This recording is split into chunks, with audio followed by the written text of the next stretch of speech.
What is up, people? Welcome to another episode. I am extremely excited to get this episode started, not just because we have any other random guests. This is one I've been waiting for, looking forward to, especially because I'm a huge fan. We have Mark Viera on, and like I told you before we started, super excited to have you on. Thanks for doing this, and I can't wait to just get started and get to talk. What's up, man? Thank you for having me. It's always a pleasure, man. Always good to have, a platform, an opportunity, and then somebody like you who's a fan. That's just extra, man. I appreciate that. Yeah, and I was gonna say, just even seeing your IG lives, like those are always fun to watch because you never know who you're gonna have on. I know, like the other day, I think like an older lady accidentally clicked request or something like that. She had us watching what she was watching on TV. Yo, this TV was so loud, bro. I was like, yo, you're killing yourself in that house. Why is your TV so loud? She was just watching a regular TV program. Like if she was watching Star Wars, Return of the Sith. I get that. Put that up. That's in THX. But she was just watching, CSI Miami. Really loud. I was like, holy. Yeah, it was hilarious because like the first thing you said was, "Okay, your TV's really loud," and you the first thing I'm like, "TV's loud." Yeah. But yeah, I enjoy those IG lives, especially because you just have fans on, or you'll have your friends on, and what's cool is that sometimes some of them are really funny, joking, messing around, and then sometimes you could get really serious, which I feel like a lot of people don't realize that comedians do have a serious side, and they can be serious and talk about very important things or serious topics, and it's not always kind of like jokes and laughs and all that stuff.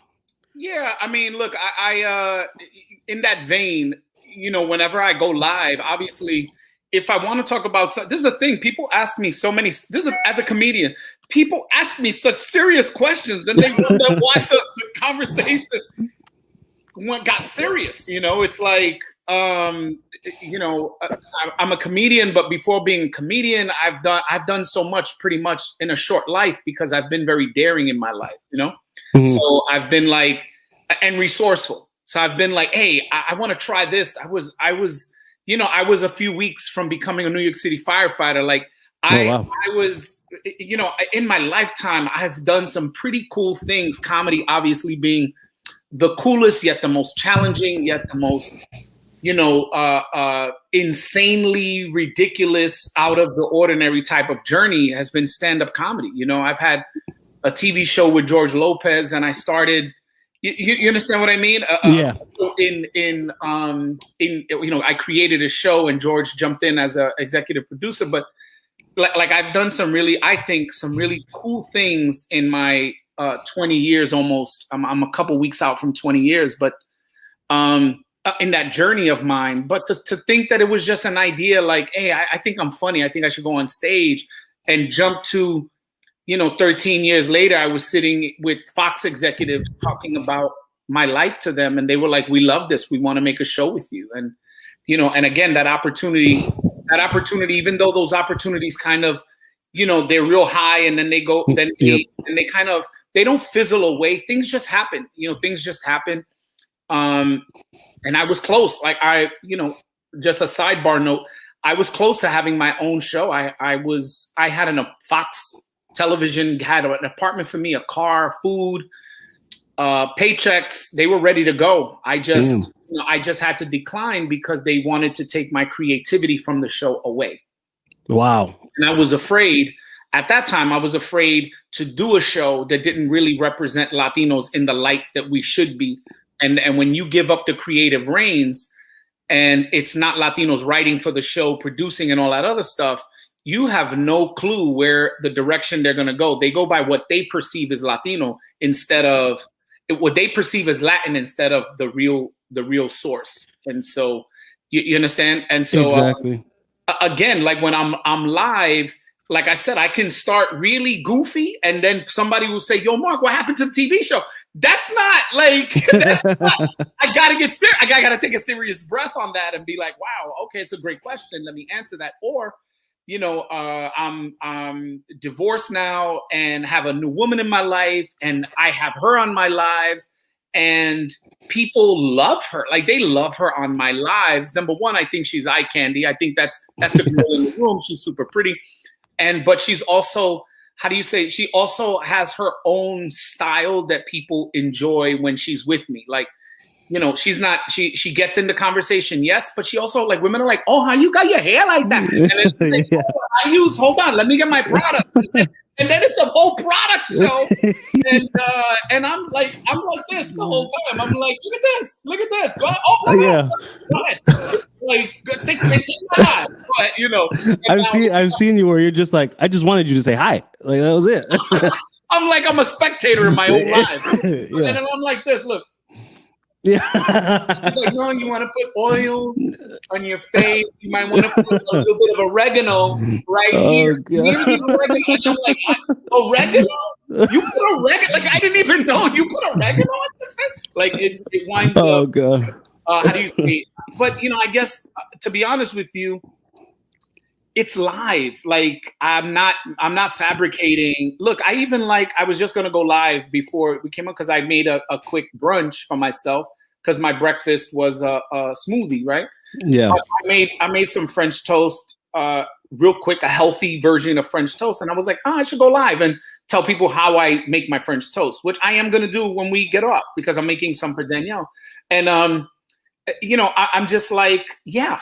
I want people to know that behind the jokes, behind the humor, is a real dude. Like, I'm still every day working on me, and I want people to know. Especially, I don't know if you've seen recently. I want men to know that we can be a work in progress and not be ashamed that the perfect that they think we are is far from. That we should be available, vulnerable, and tolerable to know that we're all evolving. We're all evolving as human beings, and again, moreover, as men, we're just getting better at it. It's okay to say that. It's okay to say, wow, I messed up. Yeah. I had 8 years where I was a jerk to myself and everybody around me, but I've learned that I don't want to be that way.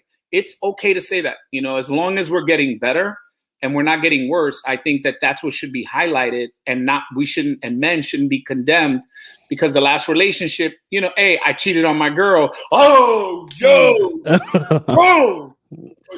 but she was a good girl. It's like, people don't know the inner workings of a relationship. And here I am. I'm like, look, man, I've been in a failed marriage for 20 years. That's not okay. That's not cool. So I want to talk about it with only talking about my experience, because obviously I can't talk about hers. I can only talk about mine and how I evolved out of my own marriage. I just evolved out of it and was like, I'm done. I don't want to fight with you no more. Like, I don't want to live my life fighting with another person. I just don't want to do that. I was like, wow, I spent 20 years fighting over stupidity. I don't want to fight about that anymore. Like, one day I was just like, it was costing me too much of me to stay in it. And I was like, yeah, I don't want to do that anymore. I still want to do that. So tough, hard. Yes. Thrilling and a gift. Absolutely. I've at least grown to recognize that some things are a gift, and being alone is a gift. Learning yourself is a gift. I wish.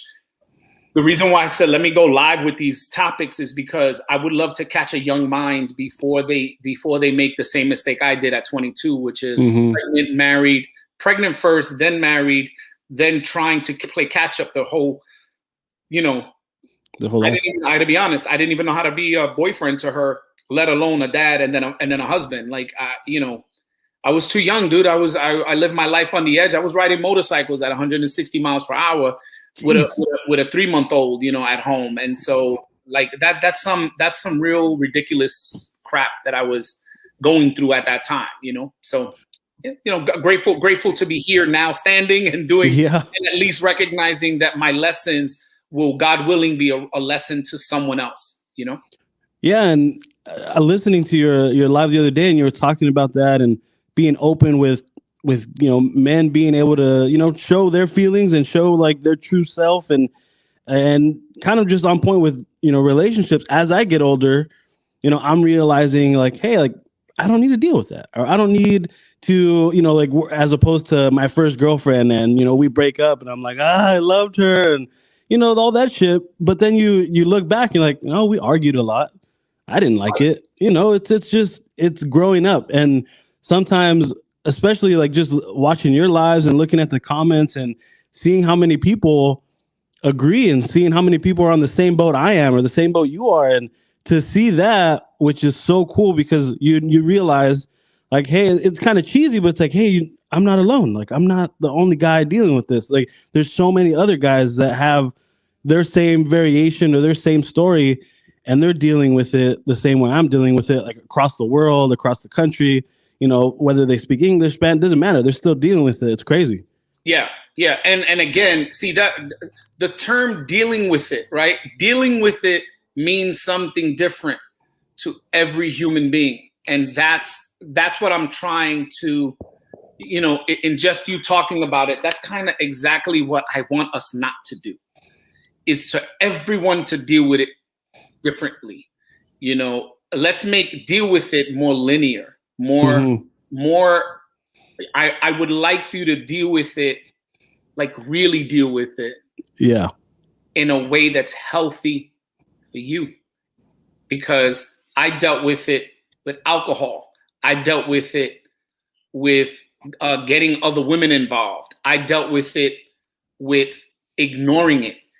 That is not dealing with it. You know what I mean? All those things mean, oh, so you mean you just didn't deal with it. Is that what you're getting at? You know what I mean? In my head, I was like, oh, damn, man, I was doing it the wrong way.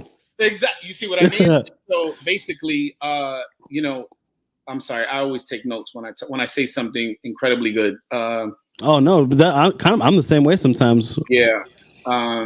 So everybody's deal with it, and I didn't come up with that. You did, and that's why I got to write it down.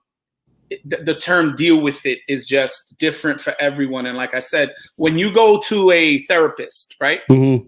When you go to a therapist, they treat you in a very linear way. Even though they're listening to you objectively, mm-hmm. they're also dealing with you subjectively, because they have other clients that are going through what you're going through. So they basically have your deal with it pretty much pre-planned. Okay, what I need you to do, okay, I want you to take these pills. Yeah. Okay, you're going to take one at breakfast, one with dinner.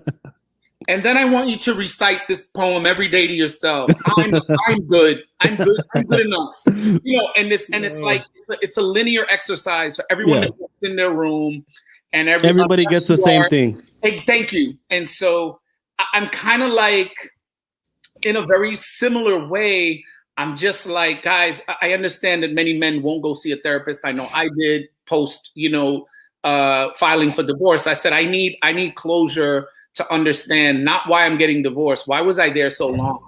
Why was I okay with unhealthy for so long? That's a great question. It's a great question for everybody who is in a relationship. Yeah. Even more so if you're in an unhealthy relationship. Why is this okay with me? Like, am I okay with her cursing at me, calling me a piece of shit? Why am I okay with her telling me, you ain't never gonna be shit anyway? So, blah, blah, blah. Like, why am I okay with that level of unhealthy? Most men, I hate to say it, they get some ass, and that's really all they care about. All that unhealthy, all that dysfunction, all that she doesn't love my son. My son is from another girlfriend, but she doesn't love my son. She hates my ex. All that dysfunction is not good for you. It's not healthy. I mean, it's not healthy for you, because what you're in is a ridiculously stressful environment. Yeah. So, I'm trying, like I said, what I would like to do is at least, bro, it's like the egg when it's in the shell is not as healthy when you crack it open and get the yolk and get all that goodness that's in there. I mean, if you're a vegan, I hope you don't hate me, but I'm only using it as an analogy that the egg like that in the shell is tough, hard to break. But Mm-hmm. when you get in there, that's all that good stuff. So I feel like I would like for men to see themselves at that egg, understanding that when they break open the shell and they start to talk about all these things, that hopefully we get to a common, healthy place. That's all I'm asking. A common, healthy place. So if that place is my live on a Monday when they're Mm-hmm. home and they just want to listen at first, hear what's up, yeah, I think, absolutely, and can it be humorous and fun and funny? Like some girl said, oh, if a guy feels upset, just show him a titty. I thought that was hilarious. I was dying laughing. Yeah. I thought that was hilarious. Like, and because I've said that on stage before, I'm like, you know what stresses us out, keeping us away from each other. Ladies, when you get home, and you unsnap that bra and let your titties out, let him see them for a little while. Like, take the stress of his, take the stress of his life off by de-stressing the conversation. Like if he's pissed off that, he's been in traffic for 2 hours, somebody crashed, and now he's been, when he comes home, if there's a titty instead of an argument, damn it, bro, that's everything. Yeah. Fucking titty. Exactly. I would be stress free if that would happen. Yeah, and so I again, it is and I don't. This is the thing, your platform and your voice is like, for me, it's like Spider-Man. It's my spider bite. I took on the responsibility of being funny and bringing people to me, right? Like like the light does to the moth. I bring people to me for humor. And I'm starting to realize that my platform can also be useful in other ways. Yeah. This being, for me, maybe a calling, because again, not that my life's been trifling. I don't ever want to come off as trifling. I want to come off as my normal comes from pain. Mm-hmm. My normal comes from pain. And I think I share that with a lot of guys. Yeah. And I agree, especially when you talk about those on your live and just sitting back. Especially the other day, I was sitting back and I was thinking about how sometimes some men don't show emotion, or they don't feel like they don't want to express it. But I was lucky to have a dad who wasn't afraid to show me that emotion. I know that machismo type of thing where it's like, oh, I've never seen my dad cry. I have seen my dad cry. I've seen it multiple times. And at an early age, it showed me like, oh, it's okay. Like, because, the next day we wake up and I remember that, he cried because something made him sad or something was bothering him, or shit, I made him cry or something. There's it early on, it got me to realize like, hey, it's okay. And, talking to friends like, hey, have you guys ever seen your dad cry? Like, oh, no, I've never seen that. Like, I don't, it would be weird. It would be awkward. Where that changed our relationship, because I'm not afraid to go up to my dad and, sit down and instead of have a beer, have a cry. And I guarantee you it just fixes a lot of things, because you don't have that thing, that old school mentality of like, hey, you're not supposed to see me cry. I'm not supposed to see you cry. We're both men here. And that's it. Yeah. Well, that's that thing I was talking about a little bit, was that machismo, that machismo upbringing, because our dads had come from a different place than the way I am as a dad. I talk about it in my stand-up, but I let my sons be as emotional as they need to be. When they're upset, I hold them and I say, it's okay to cry, Pop. It's okay. It's okay to be frustrated. But it's not okay to hold that in. Exactly. I'm breaking a cycle. Whereas as a Latino, I was told, baby, mira,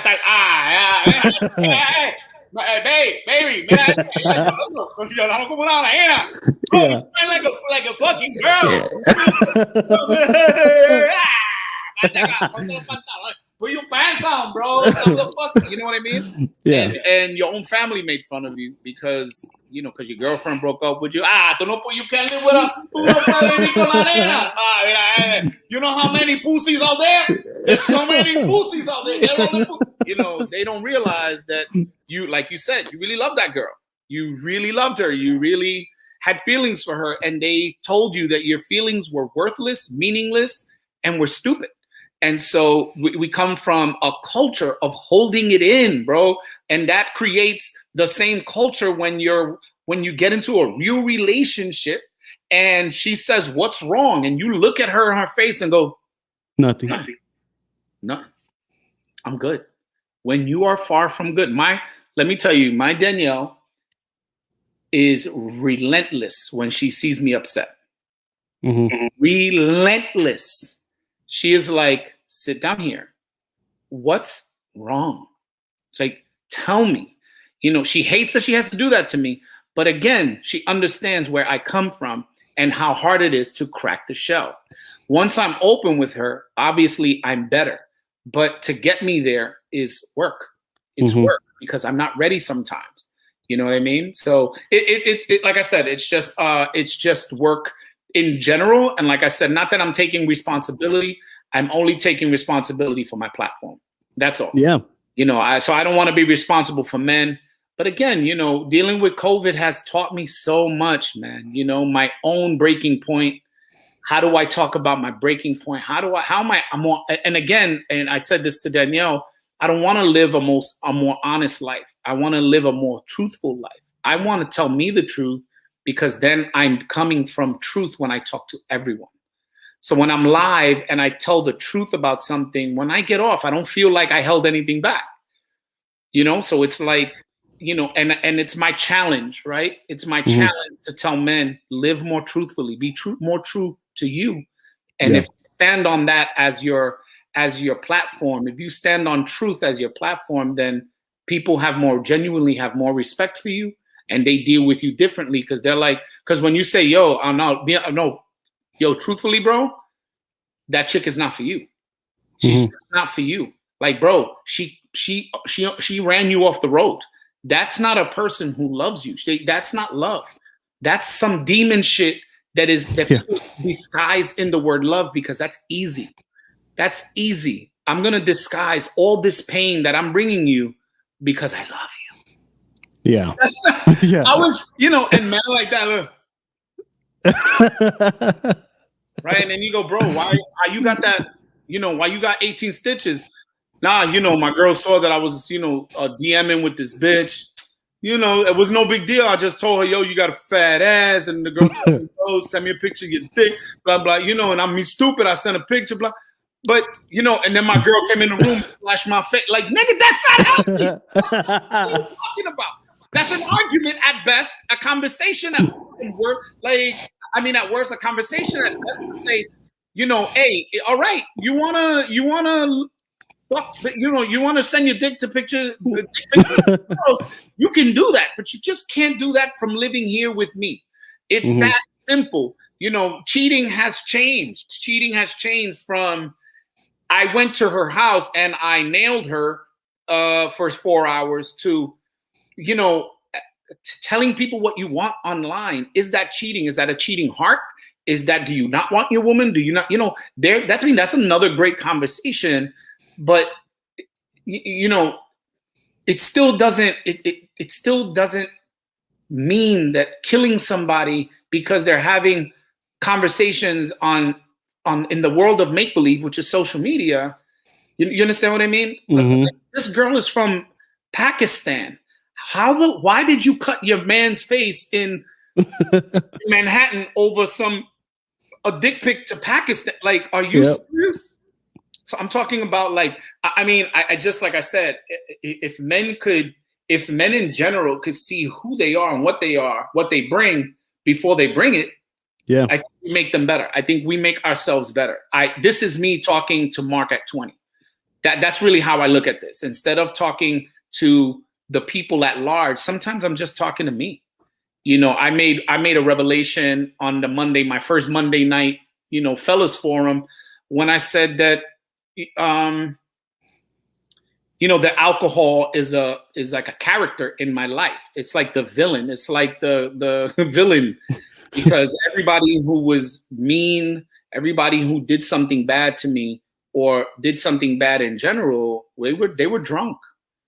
They were pissed drunk. They were, they weren't just mean because I deserved it. They were just mean because that's all they knew. And they put that shit on me. That's unfair to do to a kid, is to all your shit on them. That is so mean, bro, to hit a 7-year-old when you're not his dad, and he doesn't even know where you just, you've been with his mom for 7 months and you see him, I don't know, whatever it was at the time, on the phone, hiding on the phone or whatever it was, and to put your hands on them. That's not, I think those conversations have to be, unfortunately, they have to be spoken about, had and thrown around. And I call it, it's like, like you ever play beach ball where I have the ball and I hit it over to you. I know I'm doing a lot of the talking when I'm online, but I hope one day to have someone else doing a lot of the talking as well, where I can share more with them and people are sharing who they are. And I hope it's mostly men. And then hopefully have someone who can come in and say, this is a great conversation. This is how we can begin the healing. That's really all I want out of this. I want, because healing is a resolution, but it's one of those resolutions that's super tough to get to, man, super hard. Yeah, especially because there's a lot of conversation that has to get done. A lot of people have to be open. A lot of people can't be scared to, just say what happened to them or their feelings and all that. But like I said, you're on the right track. You're starting the conversation. That's all you can really do is just, kickstart that conversation and just go from there. And I keep laughing just because just thinking of like upbringings of, my dad's Puerto Rican and mom's Peruvian, and just thinking about, everyone, Latinos in general, they have somewhat of the same upbringing, but sometimes because of those cultures, it's a little different. Like for me personally, growing up with a Puerto Rican dad, his level of just conversation is like at a 20 already, just talking and just coming and trying to like bring friends over or a girl over. I'm like, all right, my dad's loud. Like just he's not yelling, and like just having those conversations. And I've always wanted to, because I grew up in LA, so there wasn't really that many Puerto Rican families like that I can relate to be like, oh yeah, like, oh, they are just loud. So it was always a struggle. I'm like, fuck, like, why is my dad always yelling, or why is my dad always? And his answer was just, we're Puerto Rican. That's just how we are. That's it. I just talk loud, bro. I'm excited. We talk with excitement and passion. Yes. And that's who we are. I think I know I'm like that because, again, it was okay to be like that in my house. I know when I go to other people's houses or I'm in different circles, they look at us like, yeah. Right. Because and then I love it. But look at how things are, when I get on stage and I'm even bigger than that, people love it. People love, they see that whatever I'm talking about, especially if I'm talking about my kids or, my grandmother, my upbringing, I find excitement in that. That makes the conversation even more exciting. And I get even more excited. So I think at least for me, it's paid dividends to be that excited all the time and that passionate. It definitely comes out in my when I'm performing. But again, culturally, when I watch Sebastian Maniscalco perform, I see an excitement and zeal in the same way that I see it in myself, Joe Coy. I see that in the way they speak because they have the same kind of passion for it, and it translates into comedy when you know how to, finagle and work it into comedy, which is pretty dope, pretty awesome. Yeah. It's funny that you say you would mention those guys because I remember when I first saw you and first saw your comedy, me and my brother, we're always just trading. I'm always trying to like find a comedian that he hasn't seen before. Same thing with him. And when I saw your stuff online, I sent to him. I was like, he's like, it's like Joe Coy. It's like Sebastian, like just that energy that you give off. And I think that's why a lot of people enjoy your comedy because you bring that energy out. Because, especially with comedy, you're going to clubs and people had a long day at work, 7, 8 hours, whatever it is. They come to the show, they sit down, they're tired, and you bring in that fire, that energy, and then that crowd. And it's funny because you can see that type of energy in the crowd.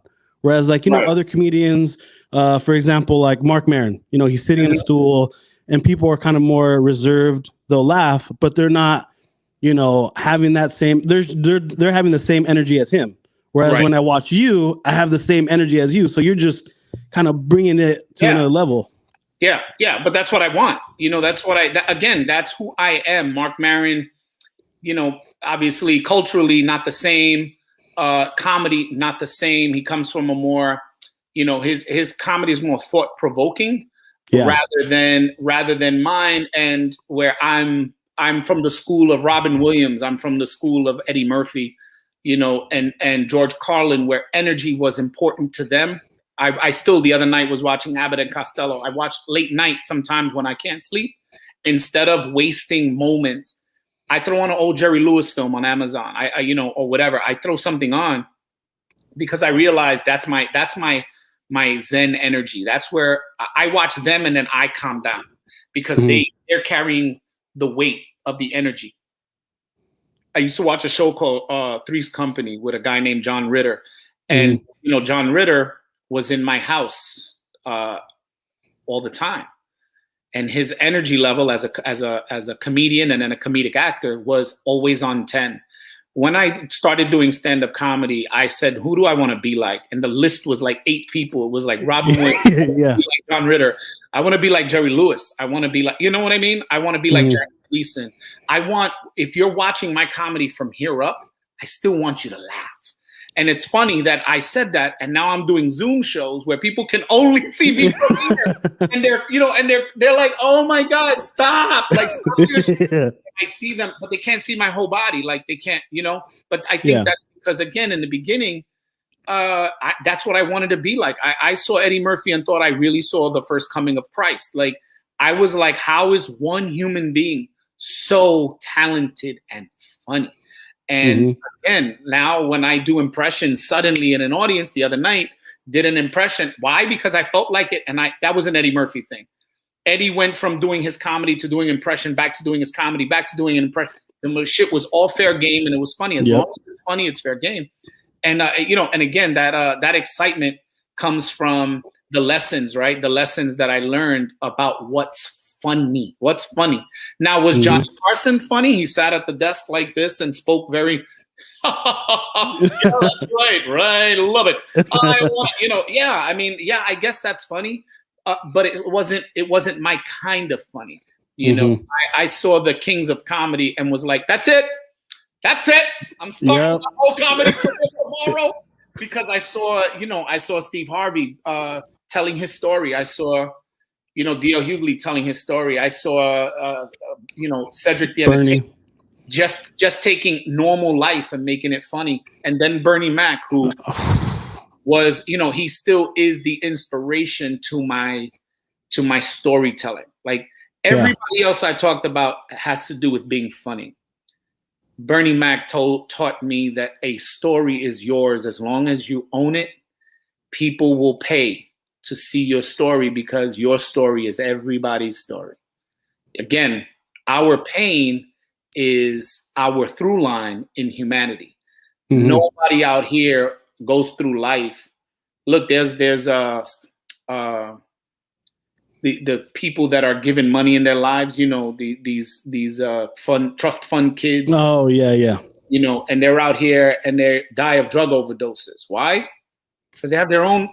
Why? Because their parents were so rich, they never paid any attention to them. They had a nanny, and they loved the nanny more than they loved their parents. And then the nanny gets fired or goes back to El Salvador, and they never see them again, and it breaks that kid's heart, because for 15 years all they knew was Layla, the nanny. And then Layla said, "Ay, bendito, me tengo que ir, mi mamá está enferma." En El Salvador, all right, bye. And then from one day to the next, the love of that kid's life is gone. Yep. And then here, this kid doesn't even know his parents, doesn't know the mother, doesn't know the father, doesn't even know them. They only saw them when they came out of their office or came home to say, "Hey, Petey, how are you? Doing good? All right, I'm gonna go to my room. Bye." But again, everybody has that. Look, man, everybody has some shit they're going through. Everybody has it. And I learned this lesson recently about relationships when I was going through my breakup of my divorce and everything. I learned through Jay-Z. Jay-Z was in the doghouse. Yep. A billionaire was in the doghouse. His woman was making music about piece of shit he was. Listen to that Lemonade album. That shit was about You don't fucking, you know what I mean? I'm Yeah. successful. I'm beautiful. I'm everything. And you still want other pussy? Like, are you crazy? This is our, because it doesn't matter how much money he has. He was damaged goods when she got him. This is what I'm talking about on Mondays. Yep. It doesn't matter who you are. If you're fucking damaged, you're damaged. And if you don't deal with the damage, you just carry that shit from person to person. You wind up sharing that. You know, he's a fucking, this is a drug dealer from Brooklyn. You don't think that his damage isn't to his core, to the inner parts of his workings? I didn't think about it that way. He's never forgiven himself, and he's never dealt with himself that way, only through liquor and weed and all this other shit. I mean, those things are nice, right? Mm-hmm. Problem's still there when the next day. So now you need more and more of that instead of more of healing. So that's why I say, when it came to my relationship, I said, look, if Jay-Z's going through it, sure, I better have the nuts to go see somebody if I need to talk to somebody to avoid depression, to avoid getting into a place where I need alcohol just to function because I'm so hurt, because I hurt myself. Not that anybody's hurting me, but I constantly hurt me. I think that's why, Robin Williams had an issue with depression, because he lived in his own hurt. Never. And he had therapists, and he had these people and he had to call them. He had to call them all the time. Like, they were on the phone with him sometimes 2-3 times a day just to make sure he was okay. Yeah. It's unfair. It's an unfair place to be. Like I said, I don't think I can change the world, but I hope that I can inspire someone who goes, I want to help change the world. Yeah. I just want to help one dude, one dude recognize that he's ignoring the most important parts of his manhood, and that is to be in touch with yourself, like to be connected to you, and alcohol and weed or Xannies and all this other shit. That shit is a straight disconnection to your feelings, Yeah.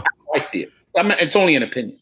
Yeah. And it's just crazy because last night I was watching that Comedy Store documentary, and they were talking about Freddie Prinze, and they were talking about days before. One of his friends was like, what's wrong with you? You have everything you have. You have the girls, you have the money, you have the TV shows, you have this. What more do you want? And it was just that simple thing of like, hey, it's not all about that. Like, he had everything. He had everything at such a young age. Mm-hmm. He was going to be a superstar. Yeah. And yet it still wasn't enough, because there was something inside him, whether it be from childhood, whether it be from, just past trauma. It wasn't enough. And that's what's crazy. Yeah. The pain is, this is what I mean. The pain is, everybody's pain threshold is their own. You own your own. My pain threshold and yours is going to be different. And I guess, pain is like, I don't know how to say it, but, you ever watch a cup get filled with water? Mm-hmm. Some people, when it starts to get too full, they jump over and they start drinking, and they want to spill over. And some people get mesmerized with watching it get full. They just what happens when all that water just overtakes the cup? And I think that's what happens if you ignore that cup being filled with water. You'll never see. By the time you see the mess it makes, it's too late. It's already a big. Mm-hmm. So I don't know. I see it that way. I see it that way. With myself, I see it that way. Yeah, that makes a lot of sense. And just to go back real quick, when you were talking about, trying to be all those different types of comedians, how long did it take you to shake that off to where it's like, okay, I found Mark, like I found me, I found the type of guy that I want to be on stage? Because I know a lot of comedians, I think I feel like it happens to everyone, and a lot of comedians always talk about how, they would go up on stage and they notice themselves being a certain comedian and they're not being themselves. So how long did it take for you to just kind of shake all that off, or at least kind of like put it all together to where you think like, yeah, this is me? Again, just so that we're again, it's truthful. I'm still evolving. My truth is still evolving. I think, honestly, and I say this, I think my next comedy special will be the best one, not because of the material, but because of me. Mm-hmm. I've now done 2 1 hours or close to, right? I've done so many like small things, and then these bigger you can add them all up. Yeah, you start adding them up. I have probably 2 hours on television, plus whatever I did on TruTv and all that other stuff. Oh, those are hilarious. Yeah, I think where it started to change was I started to do my own show, which I recommend to all young comics. Produce your own show for a lot of reasons. Number one, you become a producer. You know, you wind up getting another hat. Mm-hmm. You get a hat as a producer outside of being a comedian on the show. You learn how to book comedians, you learn how to pay comedians, and then you learn how much money do you have to make so that you can pay comedians and pay your bills like flyers and graphic designers and social media shit, and then have money left for you. You start to deal with comedy differently. And when I started to produce my own show in the Bronx, people were expecting so much of me because I came out firing, missiles. But then I had to do it again next month, and the next month, and the next month, and the next month, and the next month, and so on, and so on. And in having to come up with material, I had to then learn how to write better. And in writing better, I had to learn how to, perform to the level of the writing or write to the level of the performance. And that forced me to look more inward because I was going through so much shit at that time that I started to write about my marriage and how bad it was, not understanding that it became big time comedy. Like I did my Showtime special probably 10 years ago.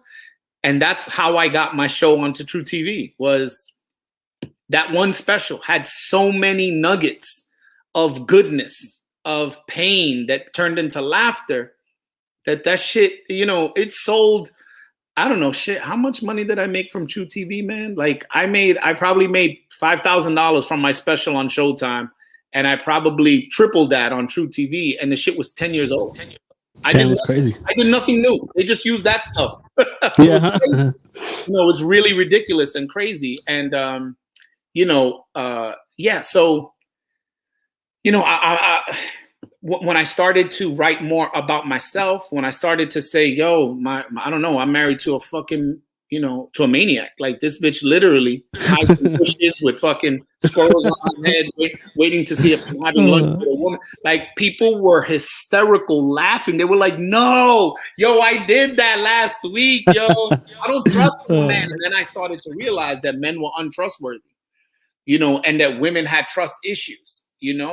Because they watched their father cheat on their mother or blah, blah, blah. Like I started to realize everybody was dealing with some kind of pain and stupidity in their own way. And instead of dealing with it, they were just in relationships where they just brought all that bullshit into the relationship.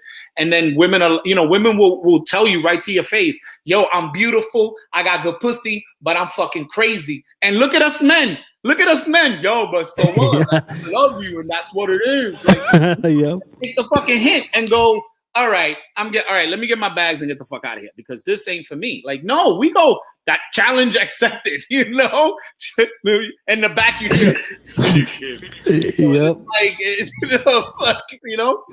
So, finding my own voice became, again, honestly, it became the reason why 5 years after that, I started to be taken more seriously in comedy. Because at first I was using everybody else's voice. Like you said, I was doing impressions. I tell people a funny story. I had a joke about my GPS that I changed the voice to Scarface on my GPS. This is one of my first funny jokes that I wrote. So I'm like, I got lost when I was in Harlem, and the GPS was like, "Hey, what the fuck, man? I told you, don't go down the street, man. You fucked up, man. So, oh god, like I knew I could do the impressions, but I knew that I wanted to write for them at least in a way that was funnier than just doing a voice and being the voice. I wanted to put that voice in a very crazy place in my hood, So since I'm from New York City, I did Arnold Schwarzenegger on the beach in the Bronx. you know, looking at Latina women, man, you know, look at this fat ass. I want to touch it. I don't care if you have bullet wounds. Come here. I want to touch you. You know, this is, you know, Arnold Schwarzenegger trying to talk to women in Spanish. Mira, ven acá, I'm telling you. Ven acá. Quiero hablar, come here. Like, you know, I did all of these funny jokes with these impressions, and people loved it. You know, I used to, at the end of my show, I used to say, yo, scream out where you want Arnold Schwarzenegger to be. And then they used to be like, yo, he's on the train. And, you know, and then I would be on the train, the fucking whatever. And it just wound up becoming, how do you say, it became second to my stand-up. The impressions became second to my stand-up. People really wanted to hear my voice, about my grandmother, my story about my marriage at the time, about my kids at the time. And the impressions became, at the very end, where I would just be playful, you know? I was just playing with the audience, like, yo, let's have fun, you know? Yeah. And so I still do that. Sometimes I treat the audience to a mixed mash of impressions, you know, Arnold Schwarzenegger and Tracy Morgan in Predator 3, you know. So it's like, yo, I want to get that alien pregnant. I don't even care. You know? Like, you can't get it pregnant. Don't do it. We have to get out of here, you know. And so I have fun. I have fun doing that because it's all silliness, and it, you know, and the audience at the very end is like, yo, I love him. And then he did those stupid impressions, yo, you know, because they have so much fun. And now I go, now I'm able to switch gears because I did my responsibility of telling you my story is done. Thank you guys so much. You know, oh, wait. I want to play with you guys a little bit. And then it's like, oh shit, he's doing 5 minutes extra. And then it's just, what the hell? You know what I mean? What the fuck was that thing at the end with all the impressions? He's crazy. But I want people to know that I'm multifaceted, multi-talented, and I have all these different, you know, avenues, so to speak, in comedy. And that's why I love comedy. That's why I enjoy like going to the clubs and going to see, you know, luckily I was able to go to the Comedy Store right before, you know, the shutdown, and just seeing the lineups that were there, and like bringing my friends and telling them, like, you don't understand. If you were to watch one guy, this is like a whole shit. Like, I was geeking out there. Yeah, that's why going to comedy clubs is awesome. Even going to one of the improvs around here, going to see Gabriel Iglesias. He did an hour, and then he's like, yeah, I don't have anything to do. I'll stick around. If you guys want to go, you can go. If you want to hang out, and you just chop it up and talk about, and that's sometimes the most memorable part. Yeah. It's like, yeah, I love the set, but that extra stuff of just, you know, bullshitting and hanging out and just talking about nonsense, that's some of like the fun stuff. Yeah, the stay extra, the little extras that you get, they wind up meaning more to you because you love the show. And now you're getting to learn a little more about them as a person, which I think is pretty cool, you know. And I never knew that it would be worth it for me. But, you know, now that my career is in a certain place, I realize that people like to get extra. And sometimes I turn into this female character and I do that. But the truth is that I'm having tons of fun doing it, you know? Yeah. And I was going to ask you because you can tell that you love comedy, especially when you know, I see a post of you outside in the rain, cars out, and you're still doing it. When a lot of comedians, especially a lot of comedians, were just like, yeah, I'm just gonna hang out and chill and, you know, not worry about it. And when everything opens up, I'll come back. Right. And you were just, you know, took the opposite approach and said, you know what, hell no, if there's shows to be had, you're gonna do them. And that was like the coolest thing to see. Yeah, because I'm not doing it for money. And I'm doing it for the art. You know, I understand that, you know, Gabe is a friend of mine and I love him tremendously. And I've sent him messages saying that. And he's not going to do any shows. But I guess it's different for him and me in that when he goes out, people are expecting a certain level of comedy. But with me, I got to exercise my muscles, you know, and that's all I know.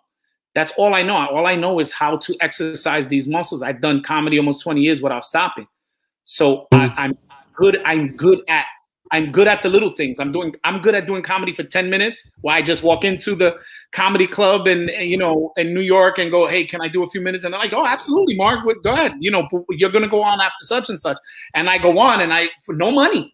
I'm just 10 minutes of, I get to hit that bag and feel like myself and work up a sweat.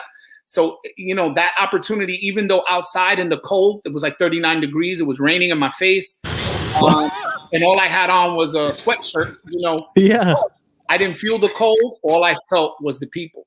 And like you said, I wanna always be on the side of, I respect this thing so much that when you see me, you respect that I'm at that club doing 10 minutes because I have something to say. I have something to work on.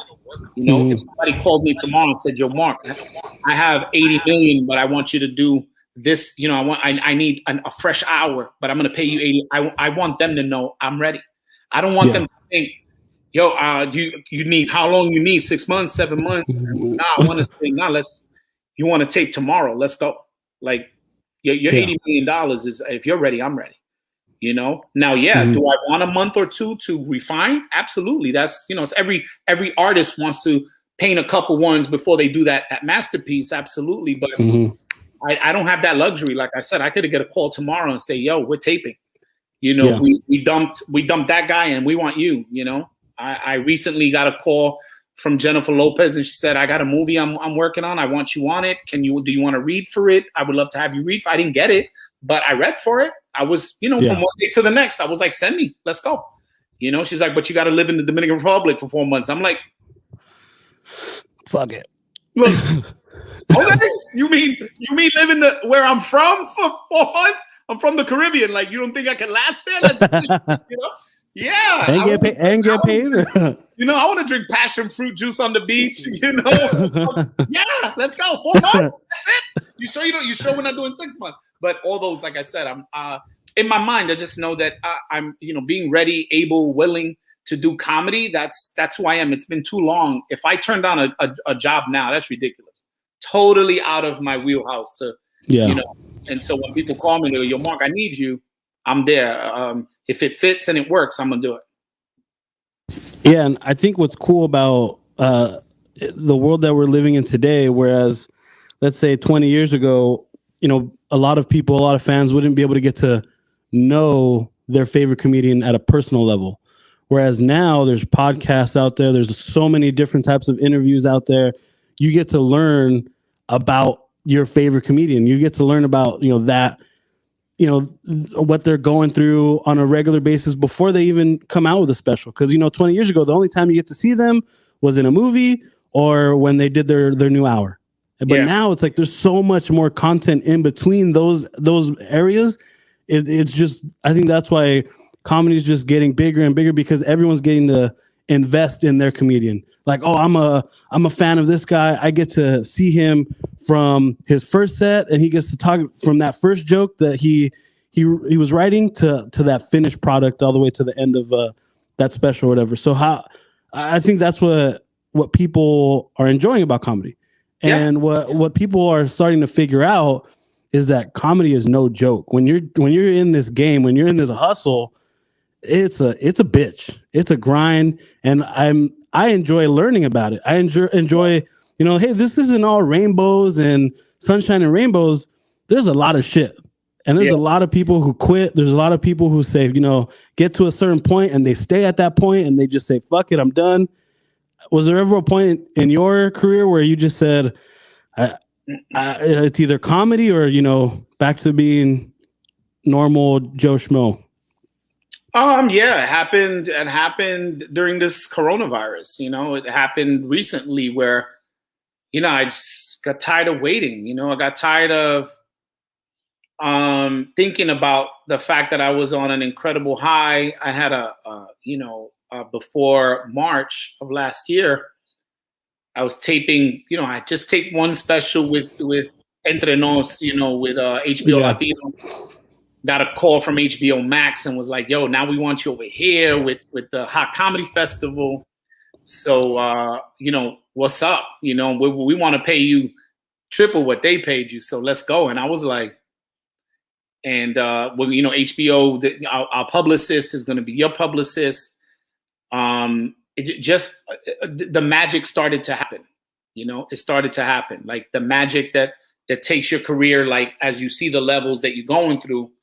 At one point you just want to be making a living, right? You want to make an honest living. You want to make enough money that your bills, your lifestyle's taken care of. I don't have a big lifestyle. I'm a big movie buff. I just want to be able to go to the movies, travel to beautiful places, take a vacation, right? A simple life, save money, invest in business, whatever I need to do as far as how I want to live. But that's very modest. I wasn't driving anything extravagant, wasn't doing anything extravagant. And so I was able to do that. And now here I am, with offers and looking, I'm like, wow, that's crazy. Like, damn, what? And then, and then this pandemic hits and all that just came to a screeching halt, right?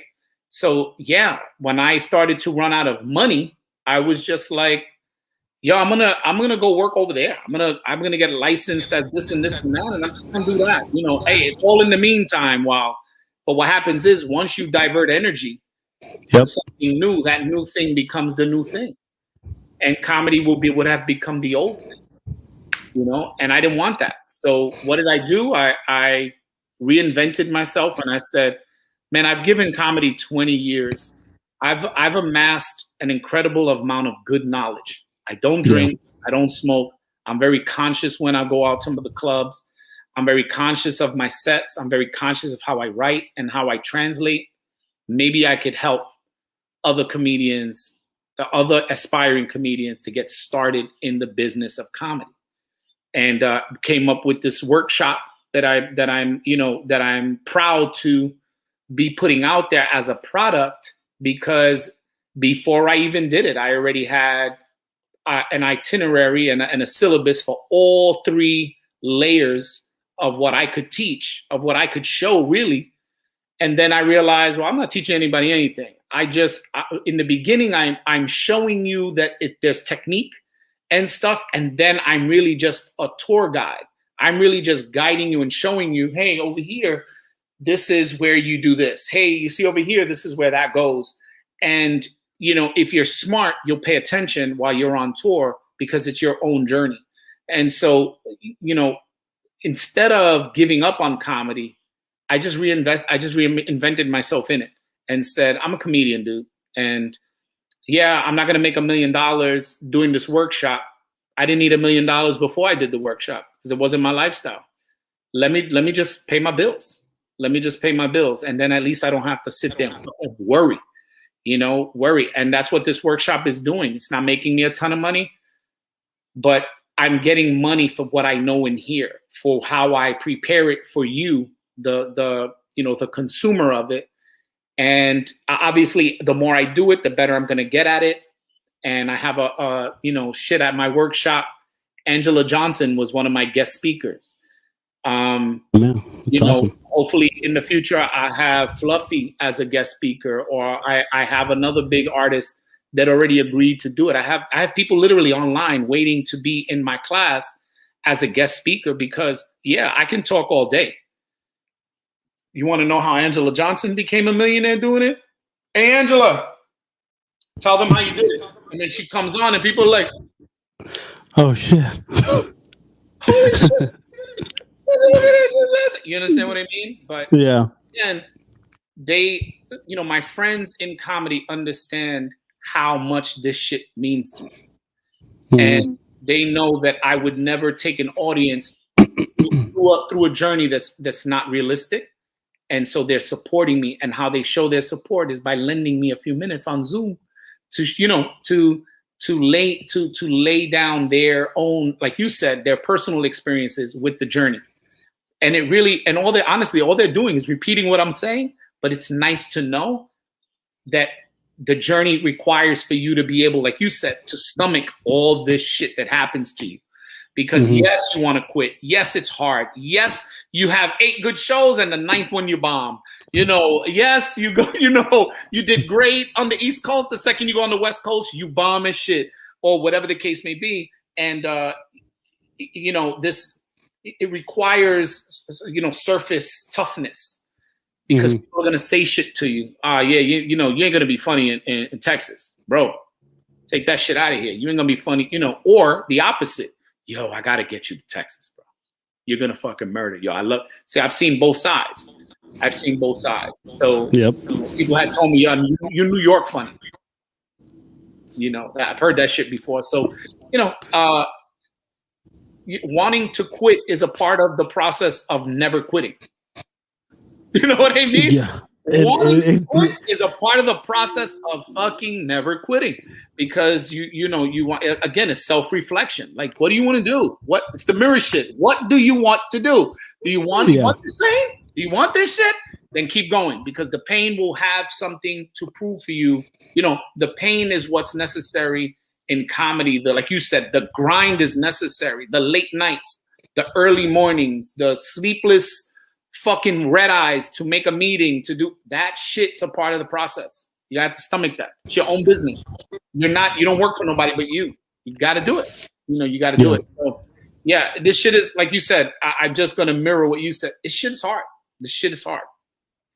Yeah, and I always hear that cliche, cheesy thing, you know, winners never quit, quitters never win. So you're never going to win if you just say, fuck it, I'm going to quit. And that's why, like I said, I appreciate even more now, like just listening to so many different comedians share the same type of story where it's like, hey, man, this is no joke.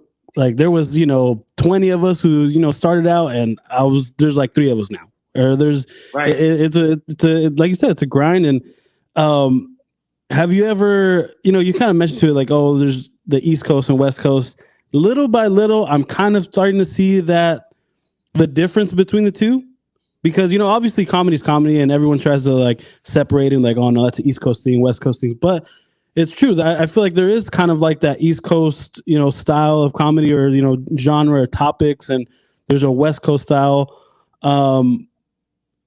But at the end of the day, I still think, you know, funny's funny. I don't care if it's East Coast, West Coast, doesn't matter. Yeah. It doesn't, to me, there's no distinction. I don't even know, to be honest with you, I don't know where Joe Coy is from. Like, I know nationality, I know he's Filipino. I don't know where he's from. I don't know if he grew up in St. Louis, Missouri, or if he grew up in Miami. I have no idea. He's so funny, it doesn't matter. I know Angela is a West Coast girl. It doesn't matter. Her comedy translates in Australia as it does in New York. It translates in England as it does in New York, as it does in LA, or I think she's from the north, the West Coast, but the Northwest, but of California. It doesn't even matter. You know, Fluffy is an East Coast guy. He's funny everywhere he goes. I know, I toured with him.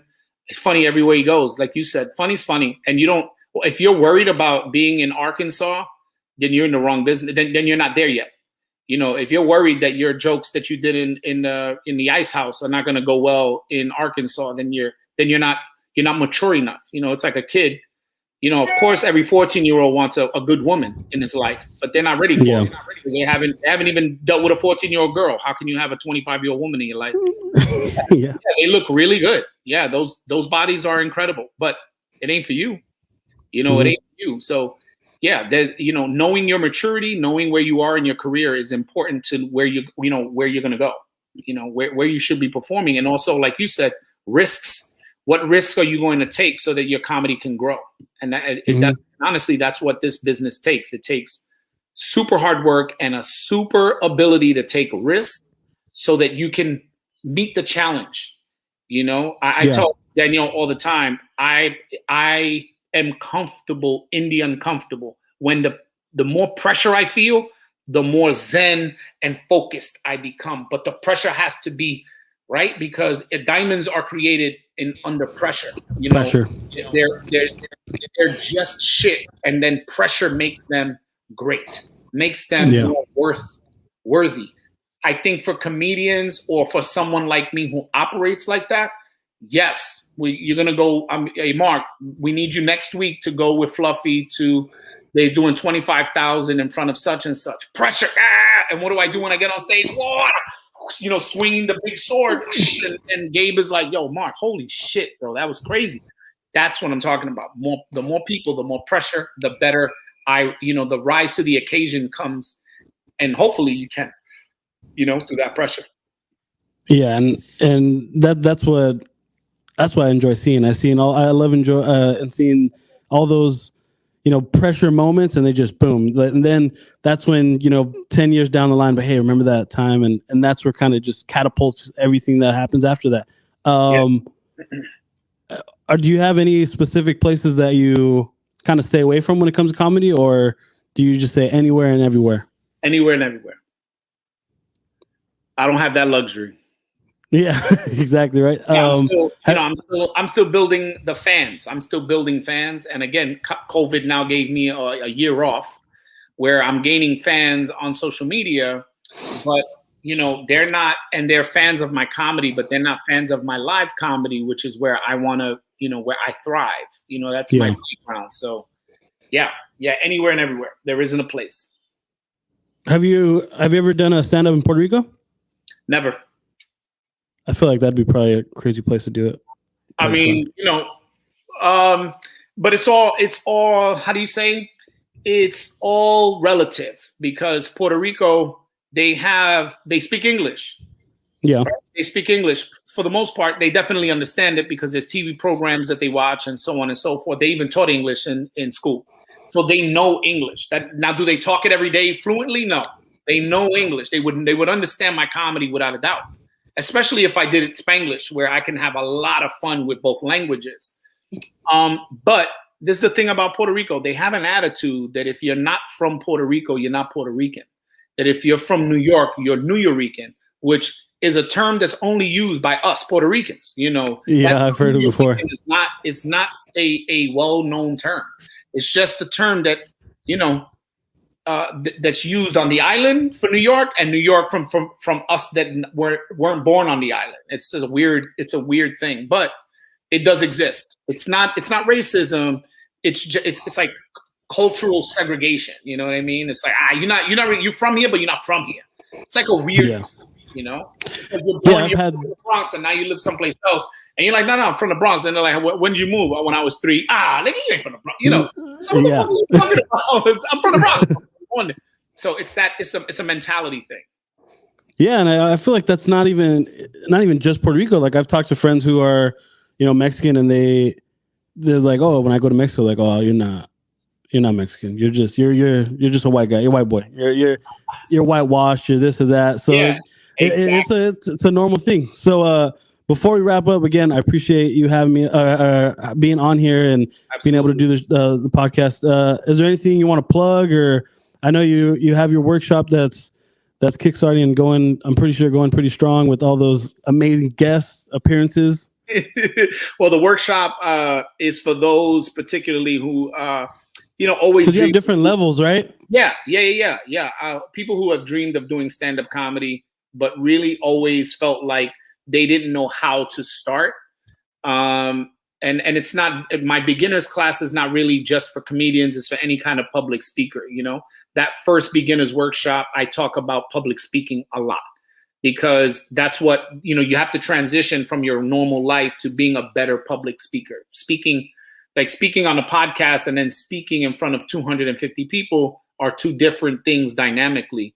And so I try to, scale down the dynamic to where, as long as you're prepared in this, you'll be good in front of 250 or 2,500 or 250,000, because you're focused on your material and your stuff. Then you're able to do that out there. So the beginners class really talks about that. The intermediate class is about set building in comedy. That's where I build your set. You bring all your funny. I then help you to, like a puzzle piece, get all the pieces in the right place, where I'm really just over your shoulder. You do all that sounds like fun. And it's so much fun, bro, because when, aspiring comedians really come up with something funny and we all discover it together in this, kind of classroom setting.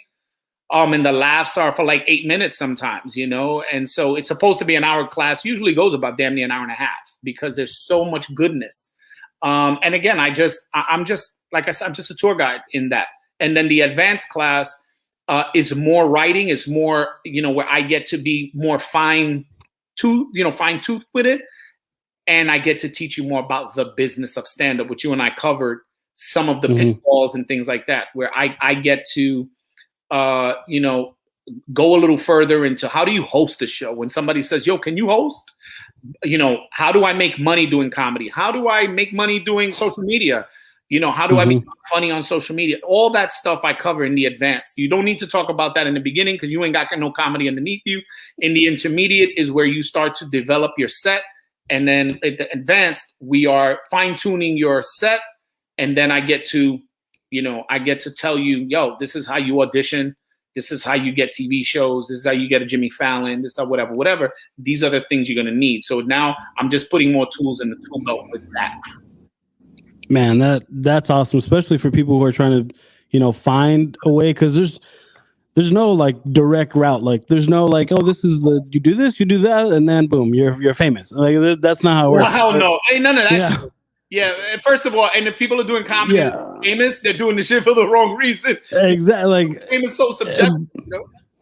Yeah, so that sounds like so much fun. Just being able to break everything down and all that stuff. So again, thank you for being on, and it's Mark Viera Comedy on social media. On every platform, every handle, Mark Viera Comedy.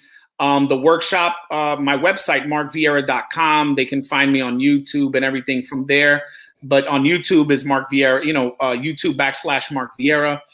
They can subscribe. And like I said, what's coming up is hopefully an HBO special or some other kind of special. I'm working now on putting that all together. So I appreciate you having me, man, on the podcast. Appreciate it.